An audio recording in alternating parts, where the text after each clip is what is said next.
Watch closely. This woman is actually planning to hike wearing balloons. 1. When a child doesn't know how to wipe their butt, stick 2 balloons on a chair. Teach them how to clean their butt. It's a fun and easy to learn method. 2. Fill a balloon with water, tie it securely, and wrap it in black fabric. Now you've got a squishy toy that kids love. 3. Chair legs directly on the floor create noise and wear out quickly. Sticky or fabric pads don't last long. Try using balloons as chair leg covers. They prevent slipping and protect the chair legs, and there's no screeching sound when moving them. 4. Cut off the balloon's tail and put it on the faucet. Now you can direct the water wherever you want. It's much easier to clean the sink this way.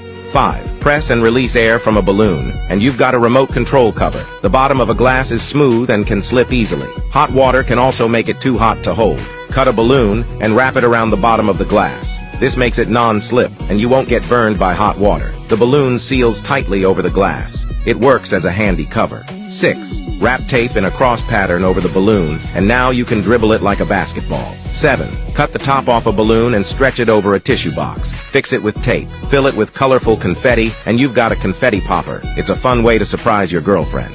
8. Stretch a balloon until it's transparent. Put a coin inside. Secure it with a rubber band over a cup. Now press lightly with your finger, and the coin will magically pass through the glass. Did you learn this magic trick? Follow me for more daily life hacks.